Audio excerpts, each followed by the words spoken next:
Mayong aga mga abyan kag mga kauturan, magabasa ko sang aton nga pamalandungan nga kita naton sa Luke chapter 5:27 to 32 kag magabasa ko sa English. Jesus calls Matthew. Later, as Jesus left the town, he saw a tax collector named Matthew or Levi sitting at his tax collector's booth. "Follow me and be my disciple," Jesus said to him. So Levi got up, left everything, and followed him. Later, Levi held a banquet in his home with Jesus as the guest of honor. Many of Levi's fellow tax collectors and other guests also ate with them. But the Pharisees and the teachers of religious law complained bitterly to Jesus' disciples. "Why do you eat and drink with such scum?" Jesus answered them, "Healthy people don't need a doctor, sick people do. I have come to call not those who think they are righteous, but those who know they are sinners and need to repent." Amo ning pulong sang Ginoo nga aton pagkapamalandungan kabay pa nga pagpakamayon niya mangin sa aton gid magapangamuyo kita. Amay namon salamat liwat sang kaygayonan nga kami maka pakigangot sa imo paagi sa imo nga mga pulong nagapangamuyo kami nga ang imo espiritu magahatag sang kaalam kag maga-enlighten sang amon panguna-una magatandog sang amon tagipusoon nga mga pulong nga amon pagapamalandungan may bahin sa amon nga tagipusoon kag ma-apply namon sa amon nga mga kabuhi. Nagapray ko Lord sa mga abyan namon nga nagapamati sini nga programa lambutan man sila sa pagpakamayo nimo kagkabay pa nga ikaw magapadayon sa pag bless sa mga anak nimo nga nagatahod sa imo nagalagad sa imo kag labi na sa pag nagasunod sang imo nga mga pulong. Ini nga amon mga pangamuyo kag pagtugyan sang tanan sa ngalan ni Hesus nga amon Dios kag manluluwas kabay pa. Mga abyan, kamusta kamo sa sini nga aga? Yari naman kita magpamalandong kag sini nga aga magadala ko sang topiko nga nagasiling an unlikely disciple kag ini may kangtanan sa isa sa mga biblical character aton ini siya na batian sa masami kay ang ngalan ara sa New Testament kag nauna gid si Matthew nga ginatawag Levi sadto before siya conversion kag makita naton diri mga pila ka bagay nga masyado ka importante sa aton labi sa aton pag consider sang aton nga kaluwasan kag sang kalipay nga ay hanabatyagan naton sang nagsunod kita kay Kristo Jesus nga aton nga Ginoo. There is so much to be grateful for sa aton nga kaluwasan sa Ginoo kay manti ang kaluwasan grasya ini bugay sang Ginoo kag dapat igakalipay naton kag ipasalamatan tungod kay ang Dios nagbaylo sang aton nga mga kabuhi.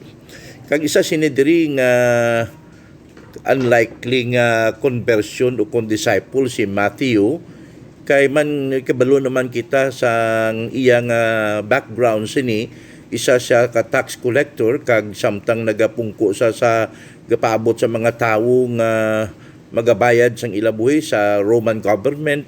Ang aton Ginoo naglabay kag nagtawag sa iya nga nagasiling, "Follow me and be my disciples." Makita naton diri mga utod ang quick response ni Matthew kay nagasiling diri nagtindog siya kag gibiyaan niyang tanan kag nagsunod sa aton nga Ginoo. Sa aton nga kabuhi kag sa aton nga mga personal nga mga plano kag handom kadamo kita sa mga bagay nga luyag naton sundon bala. Mga tawo nga ginakilala naton influential, mga tawo nga mga maalam, mga tawo nga puno sang eksperyensya sa pagpangabuhi kag tungod man dinalagon sila. Luyag naton sila nga mga luyag naton nga sundon sila. Bisan pang mga young people naton gina-idolize sa mga artista kag halos luyag mag-pattern sang ilang nga kabuhi sa ila kung sino man sila.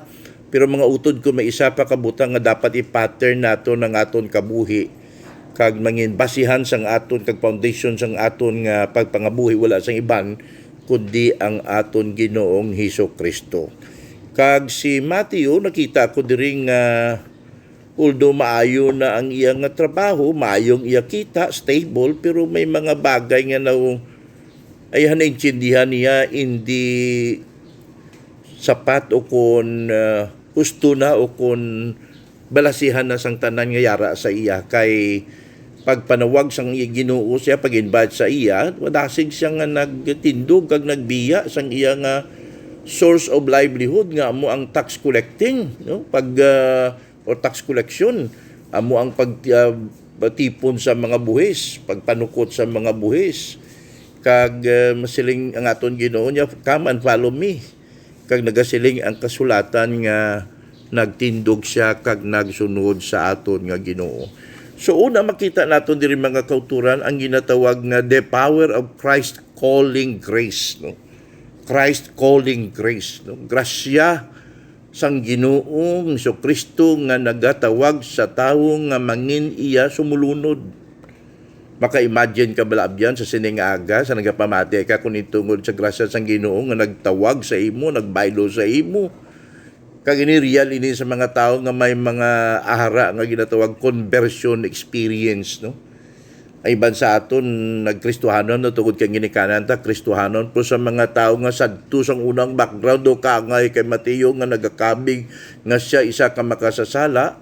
Ang conversion sa Ginoo, ang pagkilala kag kay Kristo kag kung paano ginbaylo niya nga aton kabuhi isa ka butang hindi ya ordinary nga hitabo kundi butang nga dapat kilalahon naton kag dumdumon naton kay kabuhi naton nga may adlaw nga ang Dios nagtawag sa aton kag nagbaylo sang aton nga mga kabuhi. Si Apostol Pablo kadamo gid sa mga bagay nga ginahambal na nungod sini sang ginatawag nga old man becoming a new person. Sa 2 Corinthians 5:17 for example kag ini personal experience niya kag si Matthew amuman arang ginatawag nga grace of God, no, nga nagtawag sa iya nga mga disciple. May mga scholars of the Bible nga nagasiling unlikely disciple ini si Matthew, though hindi dapat kay nga man naga-describe sila sini nga tao nga may kwarta kag stable ang trabaho. Ang future niya secure, maayo gining kita niya. Pero pagsiling sa aton Ginoo nga sunod ka sa akon, nagsunod gid siya.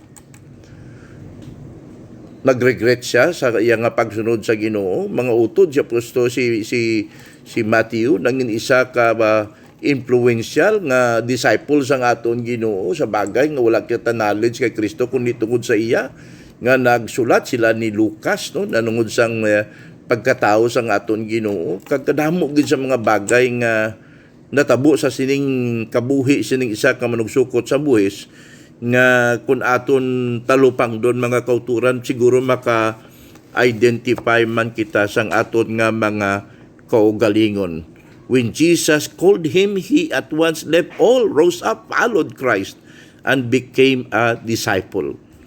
And so mga utod, may pag-asa pa sa isa ka tawo kung ang grasya sang Ginoo yara nga sa iya nga nagatawag nga magsunod sa iya. Kag mga utod makita naton diri nga wala sang imposible sa aton nga Ginoo. With Christ nothing is impossible. Siling ko kaina unlikely disciple ini siya kay ti do ano bilang stable obra niya pero binayaan niya kag kabalo kadamo man ko sa nibaluan nga mga abyan naton nga nagbaylo ang panguna-una, nagbaylo ang mga perspectives sang kabuhi kag mga values when they discovered the significance or importance of the Lord Jesus Christ in their personal lives, no? Sa bagay iban sa ila nagpastor, nag-alagad. Of course, we don't need to be full-time pastors to follow the Lord because regardless of our vocation, we can always follow the Lord sa aton nga pagpangabuhi, sa aton nga mga trabaho kag bisan pa sa aton nga mga abyan pwede naton mapakita nga kita mga kanakan sang Dios, mga disipulo sang aton nga Ginoo. And so we must never say of anyone that is too wicked or too hardened or too worldly to become a Christian. Kay bisan nano pa nang isa ka tawo kun ang grasya sang Dios nagatawag sa iya, ina siya magasunod gid sa aton nga Ginoo. Kag sa karon nga panag-on kadamo sa mga Levites, Matthews, nga luyag tawgon sang aton Ginoo, may iban sila stable sa pangabuhi, pero nabatyagan nila wala meaning, wala direction ang ilang nga kabuhi kag nagapangita sila sa madalom nga relasyon. Kag ini mga kauturan wala sa iban kundi relasyon naton sa aton buhi kag manuluwas nga si Hesus Kristo. And so bisan nano kalain sang isa ka tawo mga abyan, let's not be pessimistic of that person because with God nothing is impossible. When the so-called God's grace nga nagatawag sa nga tao ara sa iya. And so muning unang nga punto nga aton pamalandungan, ang ikaduha diri sa akon pag-reflect sang aton nga teksto, makita naton diri that conversion is a cause of joy to a true believer. Yang aton conversion dapat mangin palagyan ini o kung kausa o kung dapat magkalipay kita subong nga mga kaanakan sang aton nga Ginoo. We read that when Levi was converted, he made a great feast in his own house.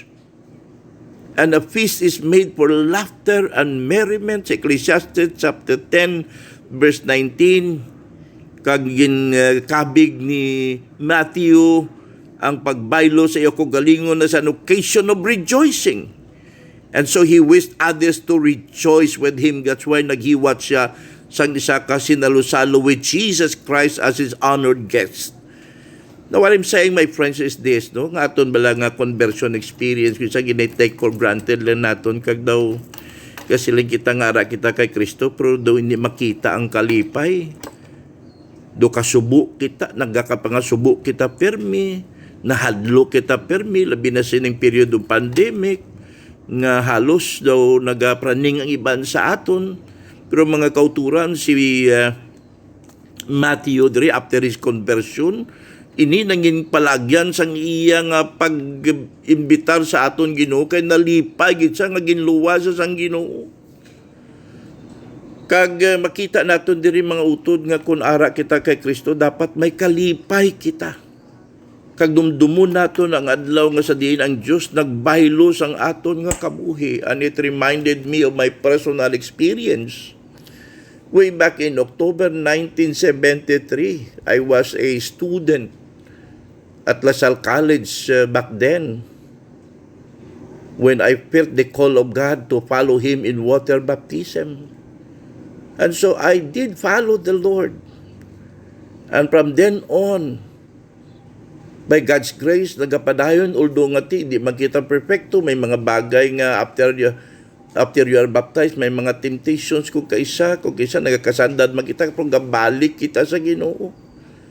Kag nangin cause of rejoicing ini sa inyong alagad, the fact that isang una lain niyang trabaho ko, nag-drive ako tricycle, nag-conductor sa lakyan.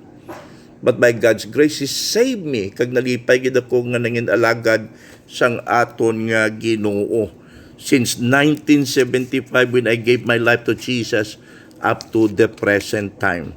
So mga utod, kung kita converted sa Ginoo, ara kita sa Ginoo, ginbaylo niya, dapat magkalipay kita. Kaya amuni ang ugali sang matudtuod nga sumulunod ni Kristo. Nga ang kalipay sang Diyos ara sa aton, hindi nga nagapangasubo kita, kag ginhimo niya ni Levi kon Matthew after his conversion. Gina-imagine ko ang mga abyan ni Matthew o Levi nga ayhan nagapangasubo sila ya. Tungod kay ti na-convert ang ilang amigo, bayaan na niya ang iyang trabaho, maayo nga kita, stable nga pangabuhi. Ayhan siguro mga tax collectors nga pareho ya kag mga abyan, nagpangasubo gid kay ti nagsunod sila kay Kristo. They saw Him giving up a profitable calling to follow a new teacher from Nazareth. They doubtless regarded this conduct as a grievous piece of folly and an occasion for sorrow rather than joy. Ayan amo ining panguna-una sa mga abyan ni Matthew nga pareho nga mga tax collectors o kung mga nakakilala sa iya. They only look at his temporal losses by becoming a Christian. Para sa ilaya daw, hindi dapat kung tani nga magsunod siya. That's why mga scholars nagasiling an unlikely disciple. Ini siya, matimayo gid iya pangabuhi, probayaan niya tungod sa kay Kristo. And so mga abyan, nakita na kon diri nga kung ara gali kita sa Ginoo, kag kun baylo niyang aton kabuhi, hindi naton mabaylo ang butang nga temporal sa mga butang spiritual, butang nga nagadala sang kabuhi nga wala sing katapusan. Butang nga naghatag sa aton sang matudtuod nga kasiguruhan sang aton kabuhi, kag buhi nga paglaom sa palabuton. Ano malang kita di sa kalibutan, umalagi kita diri, everything is temporary, everything is transient, and God is eternal. And no matter what happens to us, even in the midst of the so-called pandemic, no matter what happens to us, we are safe and secured in the hands of God. And so amo ining nakita ko nga kamaturan sa kabuhi ni Matthew, isa ka maayo nga tawo nga may establing trabaho, may maayo nga income, pero kalipay yan nagalapaw matapos nga nakilala niyang aton nga Ginoo. Kag dapat amo kita sina nga mga tumuluo sang Ginoo. Kung ano man mga problema naton sa pagpangabuhi, sige lang. Ang kalipay sang Dios dapat magapabilin sa aton nga tagipuson kay mga butang sa kalibutan umalagi man lang ini. Sa kalibutan kag sa aton pagpangabuhi mga kauturan, hindi ni padamo-damo kwarta, hindi ni padamo-damo degree, hindi ni padamo-damo sang poder o kunano ka, kundi kun ano kita sa Ginoo, kun bala ang relasyon naton nagapabilin sa iya, kag may kalipay kita. Kay ti may mga tao sa nibala naton maayo pagpangabuhi pero way kalipay. Insecure. Pero may mga tao iya nga simple lang gid. Kung makita mo ang manayanayang ang guya malipayon, may contentment tungod kay nakilala nila si Kristo sa ila nga mga kabuhi. So masiling nakon mga kauturan kadamo sa mga Matthew o Levi sa aton nga panag-on karon. Kag luyag sang Dios nga ini sila luwason man.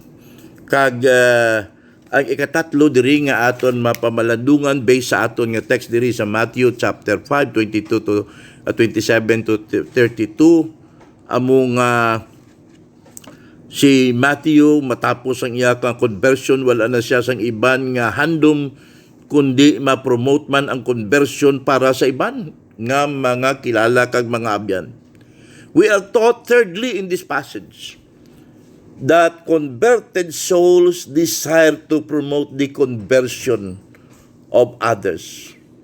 We are told that when Levi was converted and had made a feast on the occasion, gin-invite niya ang iya nga mga abyan, mga publikano, agud mag-share sang iya kalipay kag sang pagkilala nga si Kristo Jesus gali. Nga nagtawag sa iya, amo ang matudtuod nga sa landigan sang aton nga kabuhi.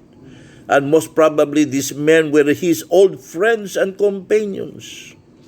He knew well what their souls needed, di balaan gid niya. Kaangay sa ang kinanglanon sining mga abyan niya nga pareho niya nga mga tax collectors, for he had been one of them. Matthew desired to make them acquainted with the Savior who had been merciful to himself. Nakita niya kung daw ano ka maluluyon ng aton Ginoo, kay mati siya isang tax collectors kag gin-associate ini sa mga Hudiyo nga mga sinners, ang mga tax collectors. Kung nakita iyang mercy sa aton nga Ginoo nga nagluwas sa iya kag nagtawag sa iya, ayan ang iban mamangkot, ay nga ang gintawag yan ni Jesus ining tao nga makasasala, ining nga tao nga manugpalapaw sa buwis, ining mga tao nga naga-take advantage sa aton, sa mga pariyoy nga mga Hudiyo. Pero mga kauturan si Matthew kaintindigid kag ang iya nga conversion pagi sa pagtawag sang aton Ginoo, amo ang bagay nga luyag ya i-eksperyensahon sang mga pariho niya man nga mga makasasala, mga tax collectors. Having found mercy, he wanted them also to find it. Having been graciously delivered from the bondage of sin, Matthew wished others also to be set free.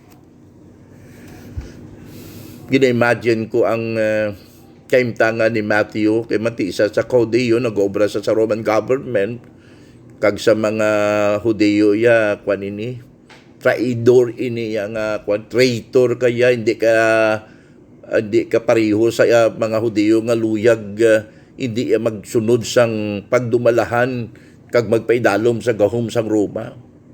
Ti siya isa Hudiyo po nag-obra sa Roman government. So gina-imagine kung kasubo. Ayahan primero na batyagan niya kay tax collector siya, mayong kita niya, pero way sabyan. In kontra sa mga pareho yung mga Hudiyo.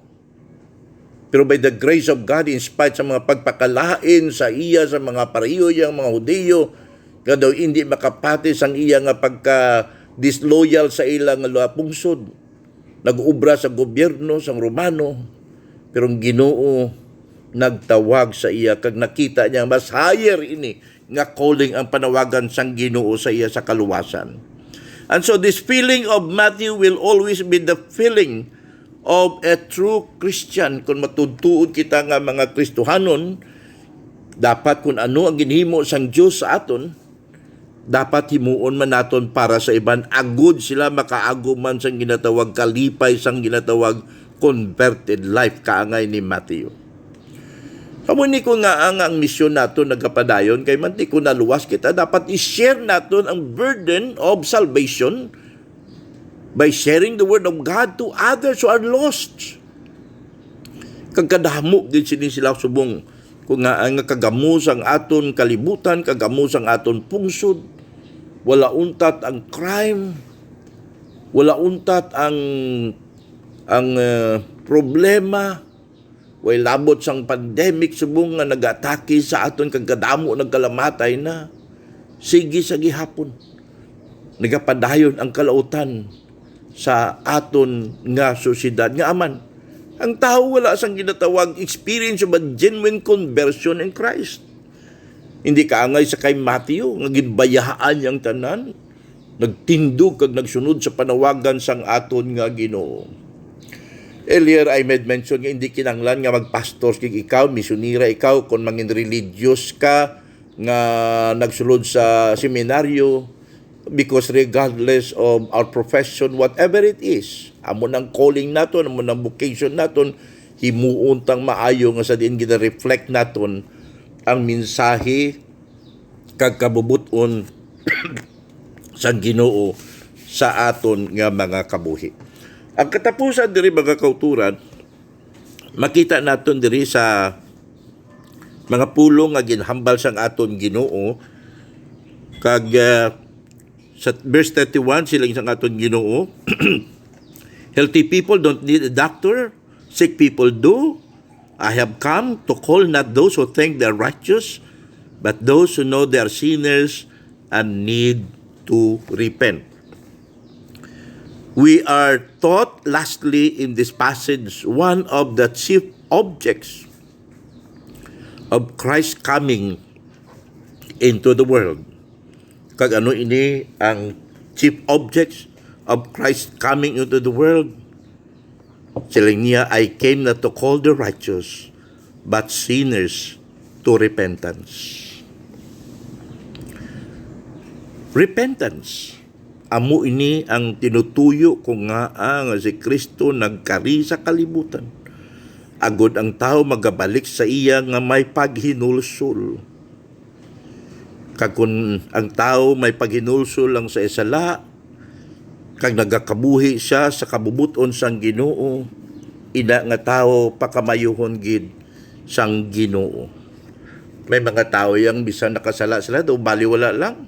Wala sang sense of remorse. Sige lang gyapon.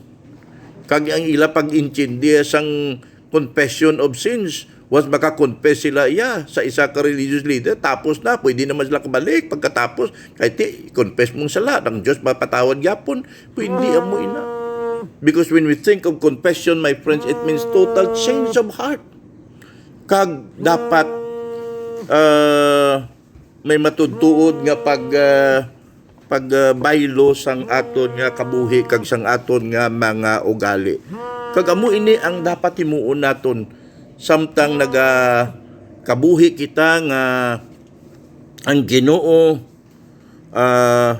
mapabatyag daton sa kalibutan, kag ang tao magabalik sa iyang nga may paghinulsol. I came not to call the righteous but sinners to repentance. This is the primary object of Christ coming into the world. Kag amo man ining ginahimo naton, naga-preach kita sang pulong sang Ginoo. We do mission work, we support the church, we pray for our pastors, we pray for our church leaders, hoping that these people and all of us, no one is exempted, will become channels of God's blessings to a lost and dying world. Bisan pa sa aton nga pungsod, amo man ning kinanglanon naton ang aton kalibutan. Kaya 2 Chronicles chapter 7 verse 14 nagasiling, if my people who are called by my name shall humble themselves and pray and seek my face and turn from their wicked ways, then I will hear from heaven, I will forgive their sins and heal their land. There is a wonderful promise attached to this verse. Turn from their wicked ways. Taga sila ka magtalikod sa ilang nga mga malain nga ginahimo. Then God will hear our prayers. He will heal our lands. Kagaton pungsod Pilipinas, do isa ka asinting nga masakiton kadamo sang ginabatsyag naton nga masakit sa aton nga sosyedad kag kinanglan gyud kito siguro sang ginatawag general repentance before God. Kag amo ning ginhambal sa aton Ginoo sa kay Mateo upod sa tong mga Pariseo, mga publikano nga nagcriticize ko nga si Jesus tagupod sa kay Mateo, an unlikely disciple. Siya mga maayo nga tao, wala kinahanglan sang doktor, mga masakiton lang, and I came not for the righteous but for sinners to repentance.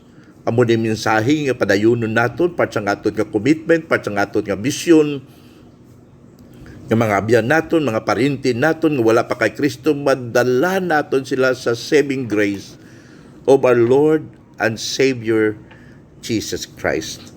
Mga abyan, salamat gid sa inyong pagpamati. Ini si Pastor Arman Coley nga nagasiling, may God bless you all. Amen.